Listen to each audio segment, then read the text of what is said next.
Hello, I am Ricky J, and welcome back for a MrBallen reaction. I've grown to love MrBallen and the way he actually tells the story. The story we're gonna react to today caught my eye in an instant. It's This Child Star is Evil. And of course, this got my attention without a doubt. I'm super eager to find out the picture and the thumbnail. I'm not gonna say I recognize the kid, but it's a slight something I recognize with the child. I don't know if I actually seen him before. If you want to check it out, the link for MrBallen's channel and link for this video is in the description. Before we go ahead and react to this one, we thank the supporters and we start with the channel members. Thank you guys so much. And of course, we have the Patreons. Thank you, thank you, thank you. And the Supreme Tier Donators. Sean Pearson, Buddha Squirrel, and David Bengtsson. They get a postcard all the way from Sweden, from Recky, after 2 months. If you want to join or become a supporter, the link for the Patreon is in the comment section. And of course, click that join to see what you get as a perk for supporting me.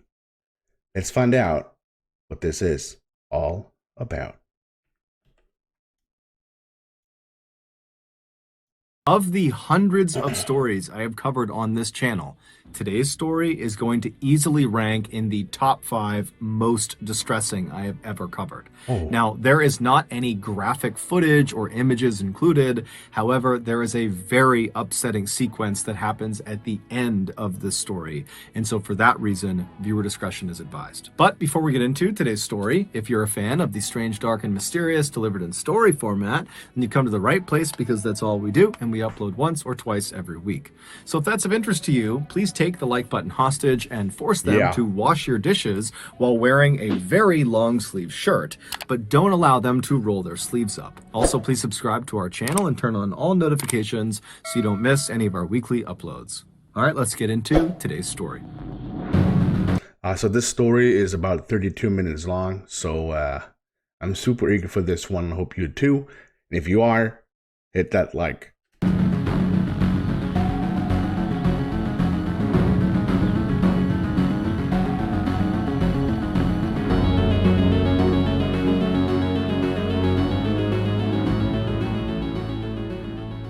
In 1986, Tom Hawks was a 39-year-old father of 2 teenage boys. He had previously been married to his boys' mother, but they had ultimately gotten a divorce. That year, Tom and his 2 sons were at this local chili cook-off in their neighborhood in Newport Beach, California, when Tom was looking out across the sea of people, and he sees this stunningly beautiful woman he's never seen before, and he just finds himself staring at her. And he stares at her so long that this woman, she ends up noticing, and she looks up and kind of smiles and blushes and looks away. And Tom immediately is totally embarrassed because he just got caught staring at her. And so he decides, you know what, I got to go over there and introduce myself. And so Tom, who's this totally ruggedly handsome, muscular guy with this incredible mustache, he strides across the lawn and he walks up to this woman and he introduces himself. And she is all smiles and she says her name is Jackie and she's 29 years old and she's single. And from that point onward, those two completely hit it off. They fell madly in love. And just a few years later, in 1989, they got married in front of 150 of their closest friends and family. And then after the wedding, Jackie moved in with Tom and his 2 boys. And even though the boys' mother was still alive, they began calling Jackie Mom, because Jackie not only lived with them, but also because she was so devoted to them, and she just was such a loving and kind person that it just made sense to do that. Also, Jackie, when she was 22 years old, she had gotten into this horrific motorcycle accident, and the internal damage that accident had done to her had left her unable to have kids of her own, something she had always wanted to do. And so when she had the opportunity to be these boys' mother, she really leaned into it. And so she was like this fabulous mother. So over the years, Tom and Jackie raised their 2 sons, and then in 2002, when the boys were all grown up, they left the house. Now, this was a sad moment for Tom and Jackie to suddenly be empty nesters. I mean, so much of their identity was wrapped up in being parents, and they were very close with their sons. But at the same time, they knew this day was coming, and they had actually been preparing for it for several years. They had been... I'm already freaking out because I don't know what's gonna happen. I'm an evil child. This child star is evil. Are they adopting or what's going on? I'm super eager. I want to know now. Putting money aside every single year to prepare for when their sons left because they wanted to time it so they could retire at the same time. And their idea of retirement was to go buy a yacht and just live on the yacht and sail up and down the California and Mexican coastline. Now, neither Jackie nor Tom were wealthy at all. However, they were very good at saving money and they were very disciplined and they could live frugally. And so over the past couple of years, they really had saved virtually every penny so they could afford to buy this yacht. And so finally in 2002, when their sons do actually leave, Tom and Jackie, they sell their house in Newport Beach, California. And between the proceeds from the sale of their house and all this money they had set aside, they had enough to purchase this kind of beat up old small yacht.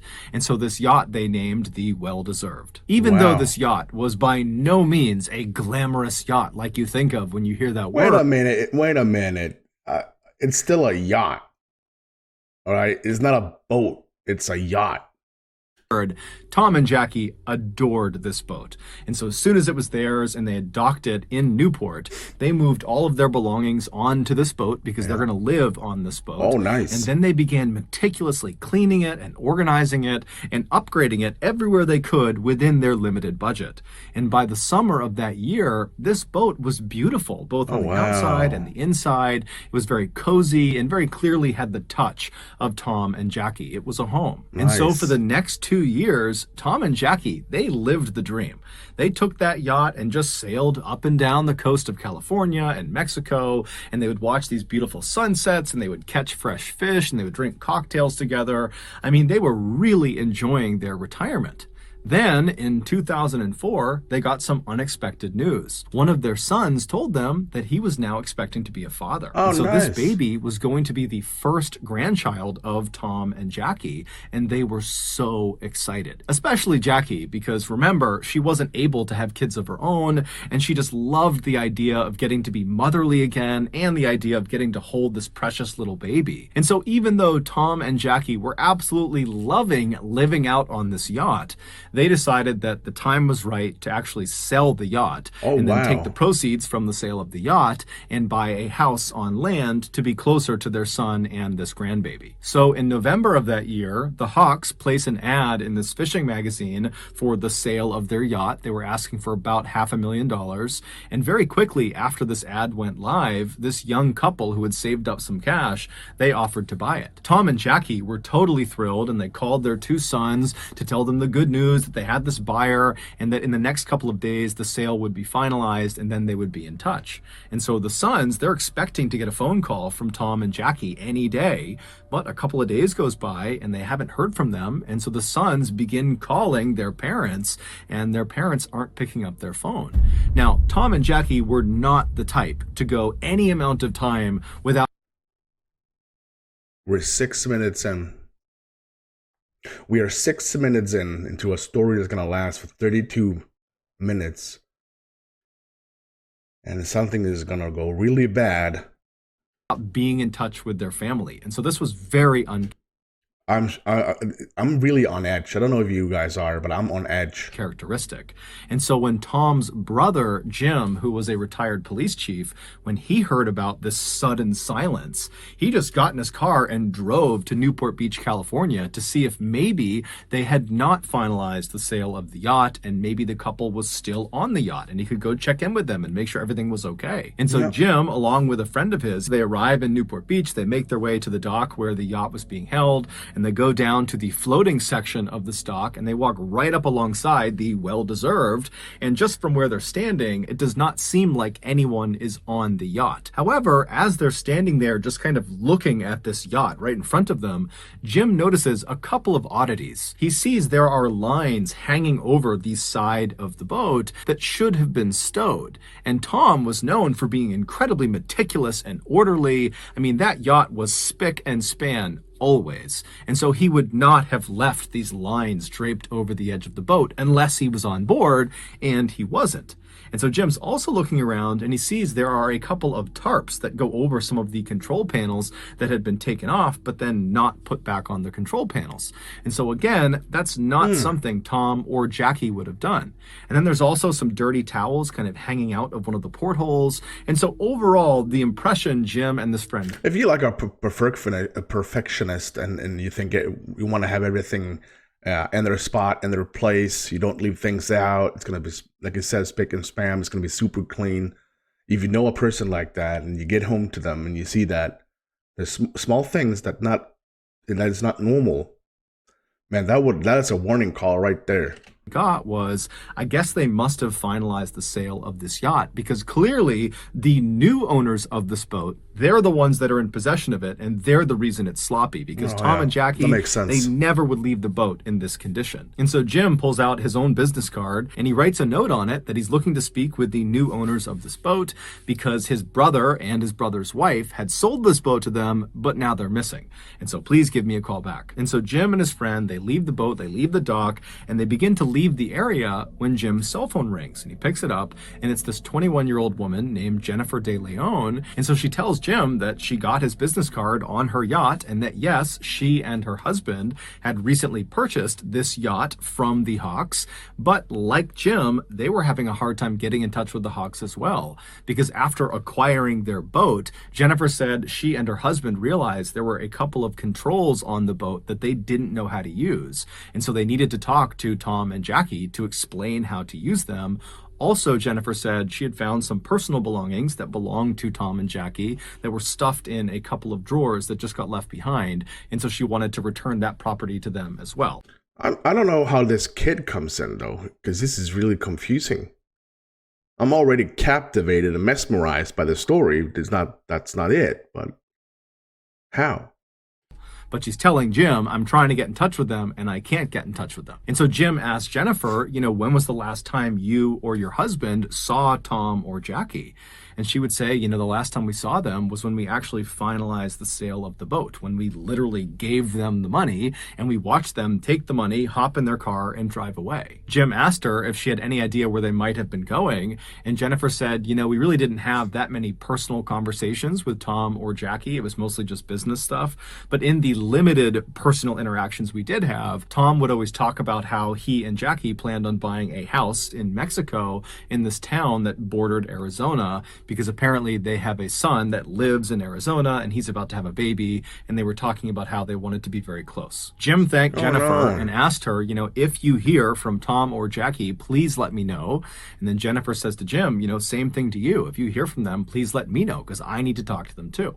And so they hang up, and Jim is left thinking, what's going on here? And then Jim remembers there's this woman that Tom and Jackie had hired. Her name was Patricia. And for the past couple of years that they had been out on their boat, they knew they would not have great internet. And so they would not be able to consistently be able to pay their bills and pay taxes. And so they had hired this woman, Patricia, who was also a friend of theirs, to basically pay their bills and manage their finances. And so Jim gets her number and he calls Patricia. And the first thing he asks her is, hey, have you spoken with Tom or Jackie recently? And she says, no, I haven't. And so Jim explains the situation and then asks Patricia, has Tom or Jackie recently made a large deposit into any of their accounts? Because just a couple of days ago, they would have received nearly $500,000.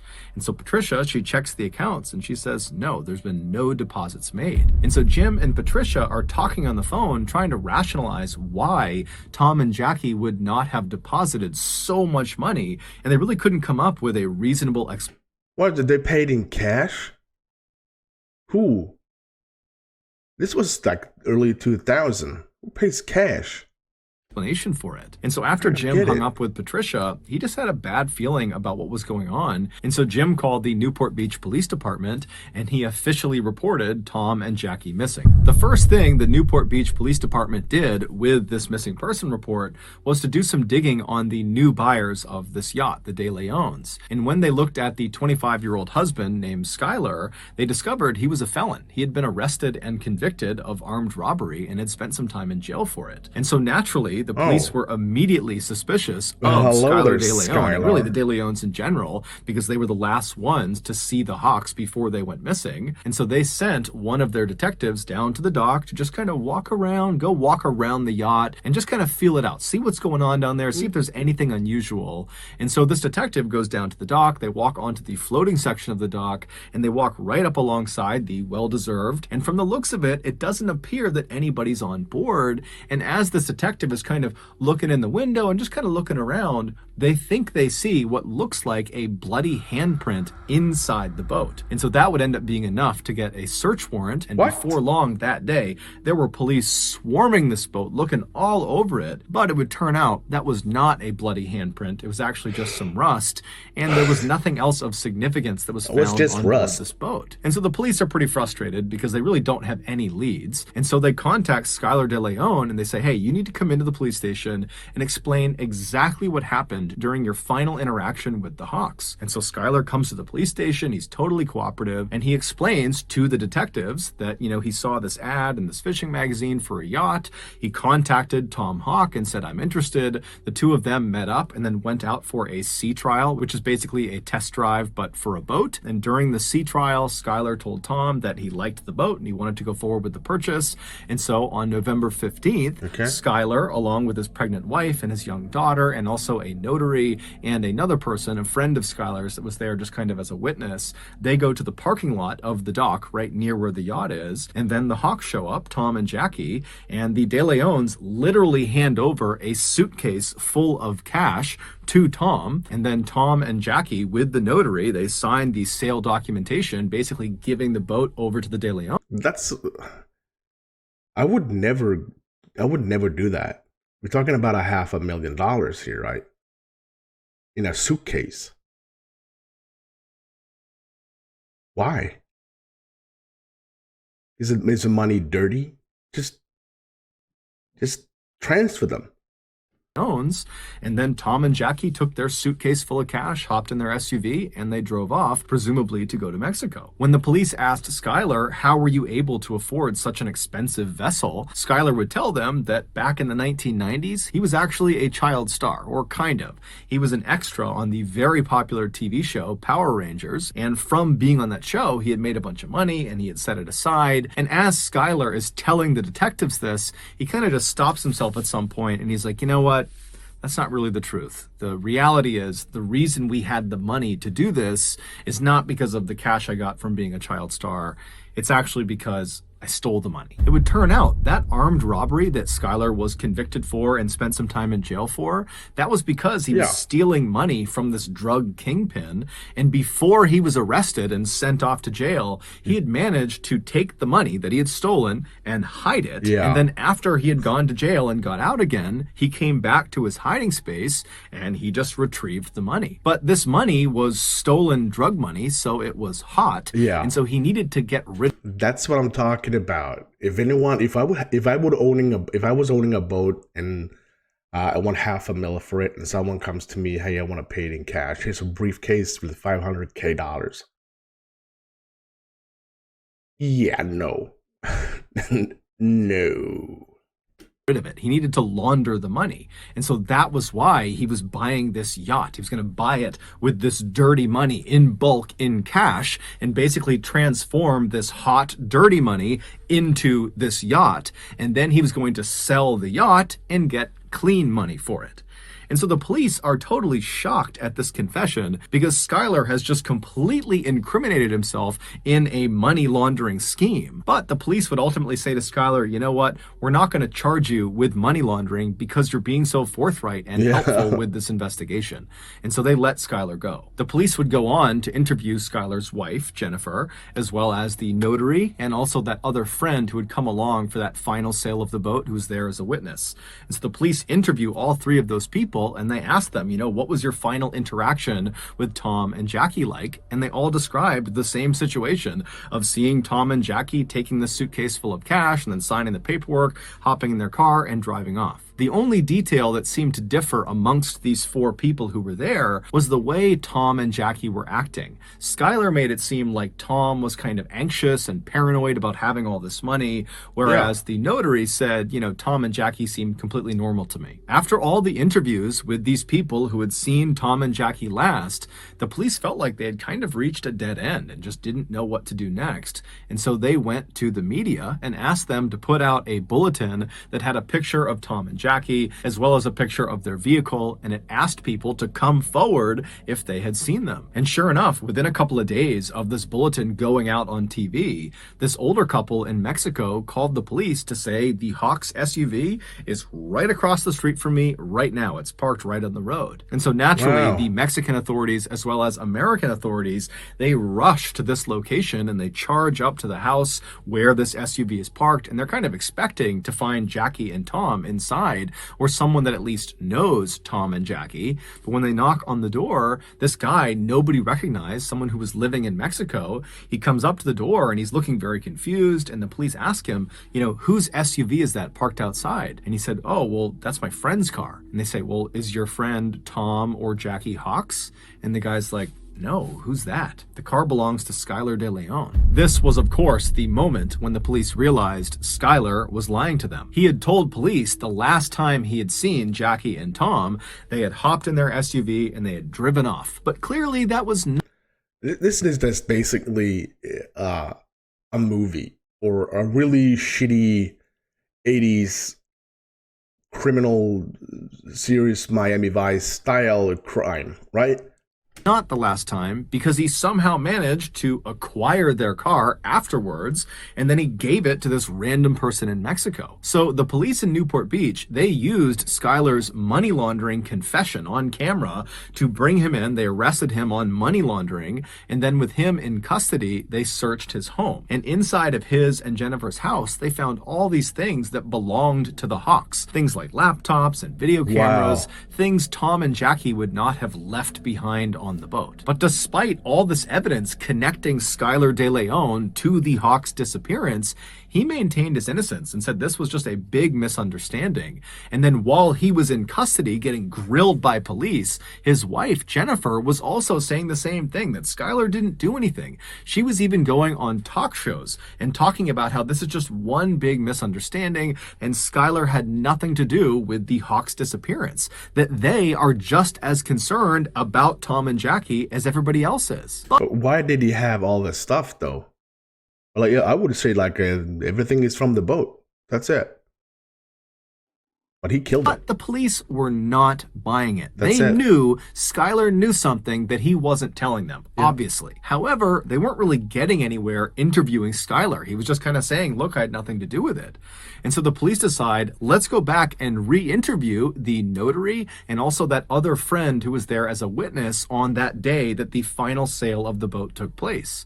And so they call the notary back into the police department, and the notary is this woman named Kathleen Harris, who's never gotten in trouble in her life, and she's been a very successful notary for a long time. And so she sits down and they ask her again to describe her final interactions with Tom and Jackie. And once again, she says, yep, they came over, they signed the paperwork, they took their cash, they got in their SUV, and they drove off. But under follow-on, very intensive questioning by the police, Kathleen would finally break. And she would say, actually, I've never met Tom and Jackie in my entire life.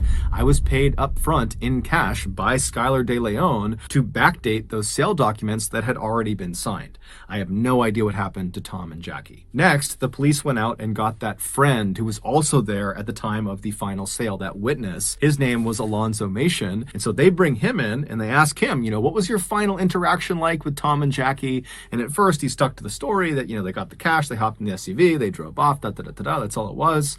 And the police stop him and they're like, we just spoke to the notary and she said she was lying. She wasn't even there. She had backdated those documents. So we know you're lying.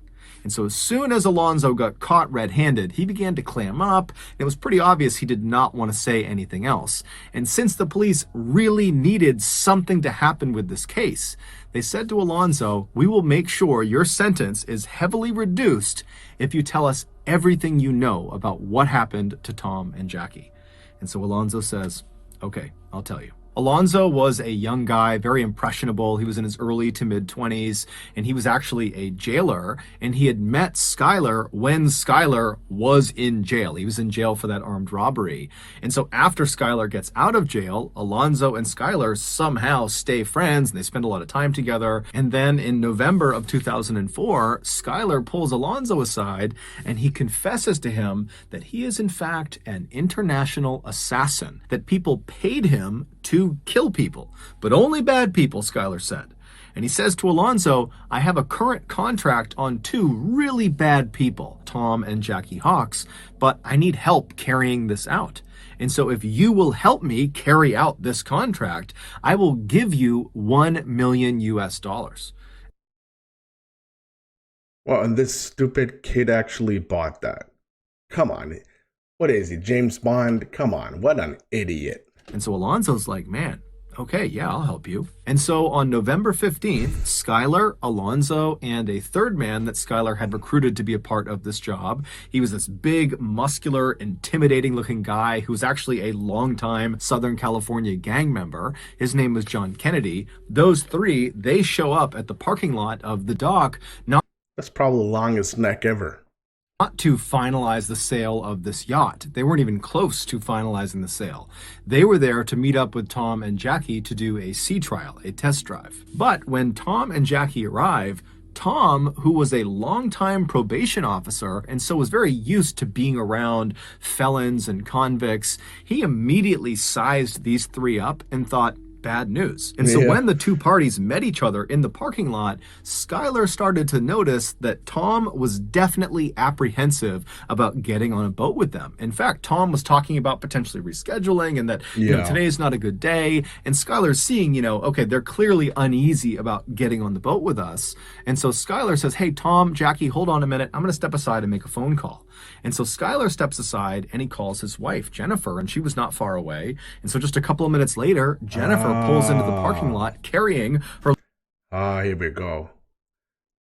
Like a cradle, they rocked him in false security by getting a female and their kid. Little 1-year-old baby girl. And as soon as she walks over to this group, the dynamic completely changes. Jackie sees this baby and she immediately falls in love with it and she wants to hold the baby and she loves Jennifer. Jennifer is so sweet. And so Jackie seems very much at ease and Tom notices that. And so Tom begins to loosen up and before long, Tom is saying to Skylar, you know what, guys? Today's fine. Let's do the sea trial. And so the group eventually begins to make their way onto the yacht, the well-deserved, to do the sea trial. And right as they're about to get on, Jennifer says, hey guys, I can't go on the sea trial. The baby's upset. I gotta go home. I'll see you guys when you get back. And at this point, Tom and Jackie, they've already committed to doing the sea trial. And so even if they were a little bit apprehensive going on this boat with just these three guys, they put their faith in the De Leons that this was on the up and up. So the two Hawks, along with these three men, they get on board the boat and they begin heading out towards open water. And so Tom was piloting the boat. And at some point when they were very far away from the dock and really any land in any direction, Skylar and John come up to Tom and they say, hey, we want to show you something down in the lower levels of the ship. And so Tom goes with them. They go downstairs into the bedroom. And while they're down there, Alonzo and Jackie were in the kitchen, which is right above the bedroom. And as they're standing there, Alonzo and Jackie suddenly hear this very loud commotion coming from the bedroom. Now, Alonzo knew what that was. it was Skylar and John attacking Tom. And so that was his cue. Alonzo leapt forward and he grabbed onto Jackie. And before Jackie could even figure out what was going on, he had thrown her to the ground, pulled her hands behind her back, and then he pulled out handcuffs that he had, and he handcuffed her hands together. Sounds like Jackie's here, Alonzo's here, and then that's where Thomas Hawks, Skylar, and Jeff Kerr on the bottom. And Jackie hears the commotion. She looks down this way, and this is where Alonzo overpowers her. And as soon as Jackie was subdued in the kitchen, Skylar and John, they come up the stairs, and Tom's not with them, and they grab Jackie, and they walk her down into the bedroom, and Jackie would have seen her husband, Tom. He's been handcuffed, and he's laying on the bed on his back. And so they throw Jackie onto the bed right next to Tom, and immediately Jackie turns around and looks at Skylar and says, "Why are you doing this to us? We just met your wife. I just held your baby. Why are you doing this? Insane. All we want to do is just go back to land and be with our children and be with our grandchildren, please." But Skylar didn't care. He just turned to Alonzo and said, "Put tape on both of their mouths and their eyes." And as Alonzo was doing that, Skylar went upstairs and began piloting the boat towards the deepest part of the ocean. And so as Skylar is driving this boat, Alonzo and John are down in the bedroom, and Alonzo remembers looking over at Tom, and Tom was comforting Jackie. He had managed to pull his hand up, and he was stroking Jackie's hand, and he was saying to her, "It's going to be okay. No matter what happens to us, we'll be together." Suddenly, the boat stopped because Skylar had reached the deepest part of the ocean, and he called down to John and Alonzo to bring Jackie and Tom up onto the deck. And so Alonzo and John do just that. They march Tom and Jackie up the steps.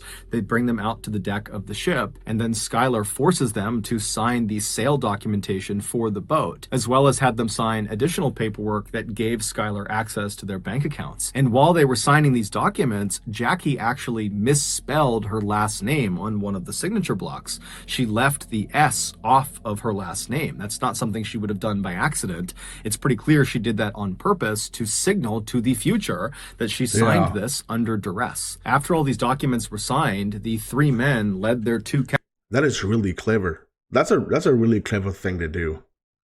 I mean, I know that a lot of people have like really weird signatures, just like a couple of lines and then done. Yeah, that's super easy to fake. I write my name with a bit of a cursive. Easily fake, but I always do the same thing all the time. So if I leave out one of the letters, people definitely know that this is not something he wrote. Captives to the back of the boat. And then once they were standing at the back of the boat, Skylar tells Alonzo, in earshot of Jackie and Tom, to, "Hey, go to the front of the boat and get the anchor." And so Tom and Jackie, they know that whatever's going to happen to them next, it's not good. And so Jackie begins pleading with them to let them live, let them go back to land, let them see their grandchild. And Tom manages to shake his restraints from John, who was holding him, and he manages to kick Skylar really hard in the groin. But after that, John leapt on top of Tom and Jackie and subdued both of them. And then he positioned Tom and Jackie so they were sitting down back to back with their handcuffs connected to each other. And then Alonzo shows up dragging this heavy anchor and finally gets it all the way over until it's right next to Tom and Jackie. At which point, Skylar grabs the long metal chain that came off of the anchor, and he felt around until he got to the very end of the chain. So not the side closest to the anchor that's attached to it, the far other side, the bitter end of this chain. And he reached down and he connected that portion of the chain to Tom and Jackie's handcuffs. And then once he was sure their handcuffs were securely fastened to the end of this chain, Skylar stood up, walked over and grabbed the anchor, and with quite a bit of effort, he managed to lift it up and threw it over the side of the boat. As soon as that anchor hit the water, all Tom and Jackie would have heard for several seconds would be the sound of all of that loose chain that they were connected to being rapidly pulled off the boat and being sucked down into the water. And so that chain was going up and over this wooden railing, and so all they would have heard is just chain links grinding over the railing until finally the anchor pulled the chain tight, at which point it yanked Tom and Jackie towards the side of the boat. Alonzo would say when this happened, Jackie's head struck the inside of the side of the boat so hard it made this very loud, audible cracking sound. And then Skylar, Alonzo, and John just stood there as Tom and Jackie desperately tried to fight against the weight of this anchor that was trying to pull pull them off of the boat. Tom was trying to hold on to anything he could to try to hold his wife in place, but eventually the weight of this anchor combined with the movement of the boat was just too much. And so Tom and Jackie were very slowly pulled up and over and off the boat into the water. When they hit the water, they would have been fully alive, fully conscious, as they began their rapid descent to the bottom of the ocean, 3,500 feet below. Alonzo would tell police as soon as Tom and Jackie disappeared below the surface, Skylar let out a woohoo and ran over to the edge of the boat and looked into the water like a giddy child. And he was staring at where they had disappeared, and he was just grinning and laughing. And then finally, when the water... That's just disgusting. I hope he got the chair. Or at least he's never gonna get out of jail. I hope he rots in there. I hope he dies. Water went calm and there were no more bubbles. Skylar just kind of laughed, turned around, and made his way back to the cockpit and began piloting the boat back towards the dock. Even though Jennifer was not on the boat at the time of the murder, she was equally involved in it. In fact, the attack was her idea. She wanted more money, and she saw this scheme as being a way of doing that. So remember, when she showed up at the dock parking lot with her baby and put Jackie and Tom at ease to help get them out on that sea trial, she was doing that very intentionally to trap Jackie and Tom. She knew what was going to happen out on that boat. She was trying to get them to go so they could be murdered and they could steal their boat. And when Skylar was out on the boat before, during, and after the murders, he would step aside and call Jennifer to let her know how it was going and kind of get her feedback and ask for advice about what they should do next. With that in mind, one of the darker elements of this case has to do with the video camera that was discovered inside of Jennifer and Skylar's house. It was the Hawks video camera, and they had used it over the past couple of years to document their travels out on the ocean. And so when the police acquired this video camera, they played the tape that was inside of it. And at first, the tape shows Jackie filming the inside of the well-deserved yacht, and she's talking about how sad it was that this is probably one of the last times they'll be inside of this boat. But she and Tom are so happy because they've found buyers who are going to take great care of this boat, and they're excited about the future, they're excited about their grandchild. And then suddenly, this footage of Jackie inside of the boat just totally cuts, and it jumps to Skylar and Jennifer at Thanksgiving dinner that year, playing with their daughter and just having this great time, meaning just days after Jennifer and Skylar murdered Tom and Jackie in the worst way imaginable, they took their camera and just began using it for their own lives, recording their own life over the memories of Tom and Jackie. Jennifer and Skylar truly didn't care at all about what they had just done. Alonzo would ultimately be sentenced to 20 years in prison. He would have gotten a much more severe sentence, but because he provided all of the details of what happened and he was promised a reduction in sentence, he was only given 20 years. Jennifer... Only. In Sweden, he got like 3 years to be out in 1.5. Would be sentenced to life in prison without the possibility of parole. I'm sorry. I don't think you guys heard that. I'm going to go back for a bit just in case. Reduction in sentence, he was only given 20 years. Jennifer would be sentenced to life in prison without the possibility of parole, and John Kennedy and Skylar were sentenced to death. Oh, hell yeah. So that's going to do it, guys. If you got something out of today's episode and you haven't done this already, please take the like button hostage and force them to wash your dishes while wearing a very long... I'm gonna like this one, and I think it's the third time I subscribe. I don't know why that is a thing. Let me know what you think about this one. It was I felt nauseous because it didn't take too long for me to understand that this is gonna happen. This is what they did, and unfortunately, this is how we humans act when we're bad. I am a firm believer of the death penalty in this case, when it's so obvious and when this is without remorse, and they shouldn't be alive. That's it. I think Jennifer should have the death penalty as well, because she was the one that pushed them over the decision. But that's me. I'm a harsh individual. Bad people should be punished every day, everywhere, anytime. That's it. I'm going to wrap it up. Thank you guys for watching. And if you did enjoy, do not forget to smack that like, hit that subscribe. If there's any MrBallen videos out there you want me to react to, suggest them in the comment section right below.